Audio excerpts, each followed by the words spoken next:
bahwa ayat ini adalah konteks tadrij bertahap, bahwa pelarangan minuman keras di dalam Islam itu terjadi secara bertahap. Ada 4 tahap dalam melarang minuman keras. Tahap pertama dalam surah An-Nahl, yang Al-Quran mengakui ada minuman, ada buah-buahan yang memabukkan, tapi belum dilarang. Tahap kedua itu yang di surah Al-Baqarah, ismuhuma akbaru min naf'ihima, bahwasanya bahayanya lebih besar daripada manfaatnya. Sudah diajarkan bahayanya, tapi belum dilarang. Jadi pelarangannya masih sebatas bahayanya lebih besar daripada manfaatnya. Nah, bagian yang ketiga itu dilarang sebagian. La taqrabus shalah wa antum sukara. Jangan mendekati salat sedangkan kamu dalam keadaan mabuk. Hatta ta'lamu ma taqulun, sampai kamu mengetahui apa yang kamu katakan. Karena orang mabuk itu ngomong ndak sadar.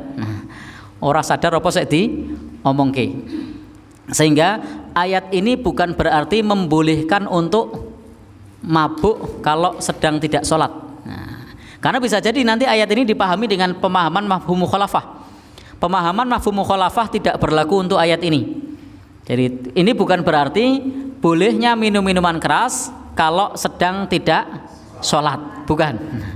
Tapi ayat ini adalah pada saat itu sebagian masyarakat masih mabuk, sehingga Islam melarang kalau mau mabuk waktu itu kalau jauh dari jam sholat, sehingga mereka pada saat itu kalau mabuk malam, karena sholatnya nanti masih lama. Nah, jadi ini konteksnya waktu itu pelarangan minuman keras dalam surat Al-Maidah belum turun. Nah, begitu turun dalam Al-Maidah, maka Bapak dan saudara yang berbahagia yang dirahmati Allah, mau lagi sholat ataupun tidak sholat sama-sama tidak boleh. Nah, sehingga pemahaman dari ayat ini bahwa kalau kita sholat itu baru sah kalau kita dalam keadaan tidak hilang akal.